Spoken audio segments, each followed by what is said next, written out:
স্বামী স্ত্রীর মধ্যে রাগ অভিমান নতুন কিছু নয়। জীবন সংসারে এটি নিত্যদিনের ঘটনা।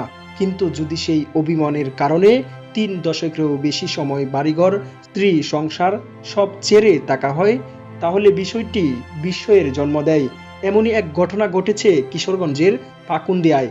স্ত্রীর সঙ্গে রাগ করে বাড়ি ছেড়েছিলেন কিশোরগঞ্জের পাকুন্দিয়া উপজেলার দক্ষিণ চরটিকি গ্রামের মুর্শেদ মিয়া। এরপর কেটে যায় প্রায় ৩২ বছর। সম্প্রতি সামাজিক যোগাযোগ মাধ্যম ফেসবুকের মাধ্যমে স্বজনরা তার খোঁজ পান, কিন্তু বাড়ি ফিরে দেখেন স্ত্রী নেই। অনেক আগেই স্বামীর ভিটা ছেড়ে চলে গেছেন। গত ৮ই সেপ্টেম্বর পাকুন্দিয়া থানা পুলিশের সহায়তায় তিনি বাড়ি ফেরেন। জানা যায় ৭০ বছর বয়সী মুর্শিদ মিয়ার বাড়ি পাকুন্দিয়া উপজেলার চরফরাদি ইউনিয়নের দক্ষিণ চরটেকি গ্রামে। স্ত্রীর সঙ্গে অভিমান করে যিনি বাড়ি ছেড়েছিলেন দীর্ঘ ৩২ বছর আগে, পরে জীবনের ৩২ বসন্ত পার করেছেন অন্যের বাড়িতে শ্রমিকের কাজ করে। অনেক খোঁজাখুঁজি করেও না পেয়ে এক পর্যায়ে বাড়ির লোকজন তাকে পাওয়ার সব আশা ছেড়ে দেন।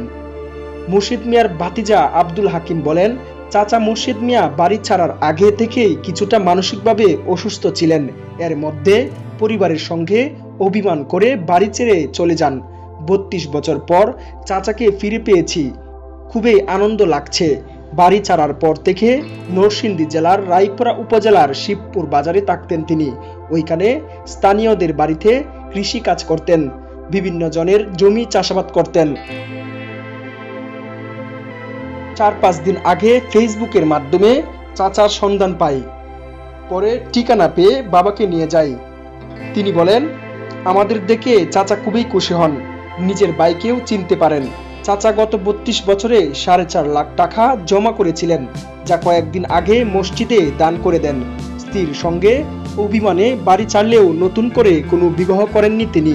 স্কুলের বারান্দা, বাজার, মসজিদের বারান্দা, মানুষের বাড়ি যেখানে সুবিধা পেতেন সেখানেই রাত যাপন করতেন। কয়েক মাস ধরে তিনি অসুস্থ। এক পর্যায়ে বাড়িতে ফিরে যাওয়ার ইচ্ছা প্রকাশ করেন। কিছুদিন আগে দুকুন্দি গ্রামের এক বাসিন্দা ফেসবুকে মুর্শিদ মিয়াকে নিয়ে পোস্ট করেন। পরে আমরা তাকে চিনতে পারি। চাচার কোনো সন্তান নেই। চাচা যেন জীবনের শেষ সময়টা ভালোভাবে কাটাতে পারেন, আমরা সেই চেষ্টাই করব।